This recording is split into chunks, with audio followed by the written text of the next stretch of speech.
নমস্কার বন্ধুরা, আপনাদের আরও একবার স্বাগত জানাই পাবলিক ভিউ কলকাতাতে। বন্ধুরা, আজকের ভিডিওতে আইএসএল ইন্ডিয়ান ফুটবল নিয়ে কিছু গুরুত্বপূর্ণ আপডেট হবে, যেমন মোহামেডান এবং চেন্নাইয়ের যে গতকাল ম্যাচটা হয়েছে সেই বিষয়ে বলবো। তার পাশাপাশি মোহামেডানের নতুন বিদেশি মার্ক অ্যান্দ্রে তিনি কবে খেলবেন, এবং তার পাশাপাশি মোহনবাগান দলের গোলকিপার কোন দলে আই লিগ খেলতে গেল। ইস্টবেঙ্গল ও মোহনবাগান দলের কিন্তু আরও কিছু গুরুত্বপূর্ণ আপডেট দেওয়ার আছে, তাই অনুরোধ করে রাখছি কিন্তু ভিডিওটা গুরুত্বপূর্ণ হবে, শেষ পর্যন্ত দেখবেন। এবং যারা চান নতুন আছেন সকলকে এক অনুরোধ করে রাখবো, যেহেতু এখানে আপনারা খেলার সমস্ত রকম আপডেটস পেয়ে যাবেন, তারা অবশ্যই পাবলিক ভিউ কলকাতা চ্যানেলটিকে সাবস্ক্রাইব করে বেল আইকন প্রেস করে অল করে রাখবেন। তাহলে বন্ধুরা, সবার প্রথমে গতকাল মোহামেডান ভার্সেস চেন্নাইন এফসির ম্যাচটার আপডেট দিই। কালকের মোহামেডানের আইএসএলে আমি আজ পর্যন্ত সবথেকে ওয়ান অফ দ্য বেস্ট ম্যাচগুলোর মধ্যে একটা দেখেছি, যেইখানে ম্যাচের 88 মিনিটে অলমোস্ট দর্শকরা কিন্তু চলে যাচ্ছিল, সেইখানে প্রথম পুরো বলে 90 মিনিটে 2 গোলে পিছিয়ে আছে, এক্সট্রা টাইম 9 মিনিট দিয়েছে এক্সট্রা টাইম। সেইখানে 94 মিনিটে মানে 95 মিনিটে প্রথম যে গোলটা করেছে মোহামেডান, মানবীর সাইনিতে দারুণ গোল করেছেন, ওটা ফার্স্ট পোস্ট থেকে একদম স্ট্রাইকার ফিনিশ। মানবীর প্রথম গোলটা করেছে, এবং যখন প্রথম গোলটা আমি বুঝে গেছিলাম যে ড্র হওয়ার সম্ভাবনা এবার 70-80% এসে গেছে। এবং তারপরে যে পেনাল্টিটা মানে হয়েছে, জেনুইন পেনাল্টি ছিল, এবং সেখান থেকে লালরেম সাঙ্গা তিনি দারুণ গোল করেছেন, দারুণ পেনাল্টি দিয়ে। 90 মিনিটসে 2-0 গোলে পিছিয়ে থেকেও এক্সট্রা টাইমে দুটো গোল করে কিন্তু 2-2 ড্র করেছে মোহামেডান। অর্থাৎ এটা মোহামেডানের কিন্তু দুর্দান্ত কামব্যাক ছিল। এবং ম্যাচের পর কিন্তু চেন্নাইনের কোচ ওয়েন কয়েল তিনি কিন্তু রেফারির উপর রাগ দেখিয়েছেন। চেন্নাইনের হেড কোচ ওয়েন কয়েলের কিন্তু দাবি যে সেকেন্ড পেনাল্টিটা যেটা ফাউল ছিল সেটা পেনাল্টি ছিল না, তবে আমি বলবো সেটা আমার অনুযায়ী জেনুইন পেনাল্টি ছিল, কারণ অপরিষ্কার দেখা গেছে যে চেন্নাইনের ডিফেন্ডারটা মানে দিনপুইয়া তিনি পায়ে ক্লিপ করেছিলেন, জেনুইন পেনাল্টি ছিল।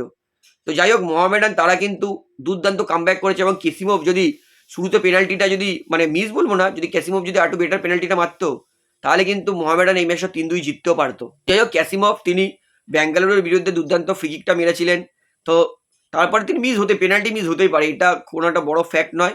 তবে ক্যাসিমভকে প্রশংসা করব, প্রথম পেনাল্টিটা মিস হয়ে গেছে, তার কনফিডেন্স ডাউন ছিল, তিনি কিন্তু মাঠে ছিলেন। এটা কিন্তু হলে হতে পারতাম যে ক্যাসিমভকে বলতে হবে যে ক্যাসিমভ বলবে না এবার আমি মেরেই দেখাবো, তিনি সেই অহংকারটা করেনি, তিনি অন্য প্লেয়ারকে দিয়ে দিয়েছে, সে দারুণ গোল করেছে। ক্যাসিমভের জন্য ক্ল্যাপ ভাই, সেলফলেস প্লেয়ার এটাকেই বলে। তো কালকে কিন্তু মোহামেডান তারা কিন্তু ভালো খেলেছে, 2-2 ড্র করেছে। অর্থাৎ মোহামেডান তারা কিন্তু শেষ 4 ম্যাচে মোহামেডান পয়েন্ট নিয়ে নিয়েছে 6, অর্থাৎ মোহামেডান কিন্তু দারুণ খেলছে। তাহলে বন্ধুরা, এইবারে বলি মোহামেডানের নতুন বিদেশি মার্ক অ্যান্দ্রে স্ক্যামবর্গ তিনি কবে আসবে মোহামেডানের জন্য। অস্ট্রেলিয়ায় সেন্টার ফরওয়ার্ড, তাকে কিন্তু মোহামেডান সই করেছে, এবং মোহামেডান ম্যানেজমেন্ট কিন্তু পুরোপুরি চেষ্টা করছে মার্ক অ্যান্দ্রে তাকে কিন্তু যত দ্রুত পারে কলকাতায় নিয়ে আসার। কারণ এই প্লেয়ারটা কিন্তু তিনি 6 মাস ধরে কিন্তু কোনো দলের সঙ্গে যুক্ত ছিলেন না, 6 মাস তিনি যা প্র্যাকটিস করেছেন সেটা নিজে নিজেই করেছেন। অর্থাৎ তার কিন্তু ফিটনেস টেস্ট মানে ফিটনেস নিয়ে আসতেও কিন্তু তার মিনিমাম 1 সপ্তাহ লাগবেই, মানে ম্যাচ ফিট সমস্ত। অর্থাৎ যদি ধরে নিই এই সপ্তাহ তো শেষ, সামনের সপ্তাহে যদি আসে মার্ক অ্যান্দ্রে, তো তারও কিন্তু ফিট হতে আর মানে বলতেই পারি যে এখনও 10-12 দিন সময় লাগবে মার্ক অ্যান্দ্রের মোহামেডানের জন্য খেলার। এবং মার্ক অ্যান্দ্রে আশা করব মোহামেডানের জন্য ভালো খেলবেন, কারণ মোহামেডানের যেই দুটো স্ট্রাইকার মানজুকি আর ফ্র্যাঙ্কা কেউই গোল করতে পারে না, ফ্র্যাঙ্কা সব পারে খালি গোল করতে পারে না। তাই মার্ক অ্যান্দ্রে যত তাড়াতাড়ি মোহামেডানের স্ট্রাইক ফোর্সটা সামলাবে তত তাড়াতাড়ি কিন্তু বেটার হবে মোহামেডানের জন্য। তাহলে বন্ধুরা, এইবারে আপনাদেরকে তার পরের আপডেট দিই।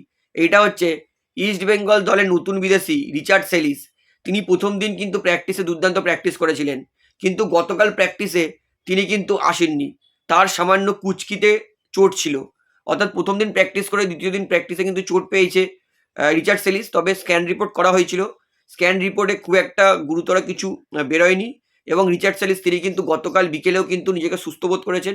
তাই অনুমান করা হচ্ছে আজকের যে প্র্যাকটিসটা হবে সেই প্র্যাকটিসে কিন্তু অবশ্যই ইস্টবেঙ্গলের হয়ে প্র্যাকটিস করবে ইস্টবেঙ্গল দলের নতুন বিদেশি রিচার্ড সেলিস। অর্থাৎ রিচার্ড সেলিসের কিন্তু কুচকিতে সামান্য টান আছে, আশা করবো সেই সমস্ত টান ম্যাচে দেখা যাবে না, কারণ প্র্যাকটিসে চমক ফেলা আর অরিজিনাল ম্যাচে খেলার মধ্যে কিন্তু আকাশ পাতাল তফাৎ আছে। তাই আশা করবো পুরোপুরি ফিট হয়ে রিচার্ড সেলিস ইস্টবেঙ্গল দলের হয়ে খেলতে নামবে, এবং ইস্টবেঙ্গলের হয়ে কিন্তু একাধিক গোল করবে। তাহলে বন্ধুরা, এবারে ইস্টবেঙ্গল দলের সামান্য ব্যাড নিউজ দিই। আনোয়ার আলী অনুমান করা হচ্ছে তিনি এখনও 10-12 দিন বাইরেই থাকবেন, কারণ আনোয়ার আলী তিনি কিন্তু গতকাল প্র্যাকটিসেও আসেনি ইস্টবেঙ্গলের প্র্যাকটিস করতে। অর্থাৎ এটা ধরাই যাচ্ছে গোয়ার ম্যাচ কিন্তু আনোয়ার আলী খেলবেন, এটা কনফার্ম। এবং যতদূর ইস্টবেঙ্গলের ভিতরকার খবর থেকে জানা গেছে যে আনোয়ার আলী তিনি কিন্তু আপকামিং আরও 2 থেকে 3টে ম্যাচ কিন্তু খেলবে না। অর্থাৎ যেটা ইস্টবেঙ্গলের ম্যাচ আছে হোম ম্যাচ 8ই ফেব্রুয়ারি চেন্নাইয়ের বিরুদ্ধে, সেই ম্যাচে কিন্তু আমরা মনে হয় সেই ম্যাচ থেকে ইস্টবেঙ্গল দলের হয়ে কিন্তু খেলতে নামবে আনোয়ার আলী। অর্থাৎ আনোয়ার আলী তিনি কিন্তু প্রায় 1 মাস কিন্তু চোটের জন্য বাইরে যাচ্ছেন। অলরেডি ডার্বি ম্যাচ খেলেনি এবং আপকামিং 3টে ম্যাচ মনে হয়, অর্থাৎ টোটাল 4 ম্যাচ কিন্তু ইস্টবেঙ্গলের হয়ে খেলবে না আনোয়ার আলী, এমনটা কিন্তু আশঙ্কা করা হচ্ছে। তো আনোয়ার আলী না থাকলে কিন্তু ইস্টবেঙ্গল দলের জন্য কিন্তু আরও ব্যাড নিউজ, কারণ ইস্টবেঙ্গল দলে এই মুহূর্তেই খুবই ডিফেন্সে স্ট্রাগল করছে। তার মধ্যে আনোয়ারের মতো এত ভালো প্লেয়ার তিনি ডিফেন্সে নেই, এটা কিন্তু ইস্টবেঙ্গল দলকে কিন্তু আরও কস্টলি দেবে।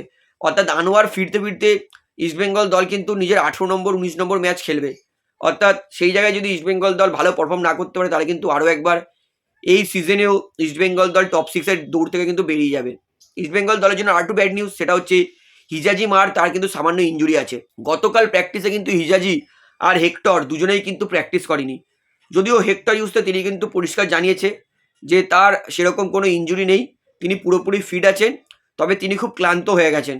তাই তিনি ক্লান্তি কাটানোর জন্য একদিন রেস্ট নিয়েছেন প্র্যাকটিস থেকে, তাই তিনি এদিন প্র্যাকটিস করেননি। যদিও এখনও কোচ অস্কার ব্রুজো মনে করছে যে হিজাজি মার এবং হেক্টর ইউসতে তারা কিন্তু সরাসরি গোয়াতে গিয়ে প্র্যাকটিস করবে এবং সেখানে কিন্তু অবশ্যই খেলবে। তাহলে বন্ধুরা এইবারে বলি, মোহনবাগান দলের রিজার্ভ টিমের গোলকিপার সাইয়েদ জাহিদ হোসেন তিনি কিন্তু এইবার গোটা আই লিগ খেলবে রিয়াল কাশ্মীর দলের হয়ে।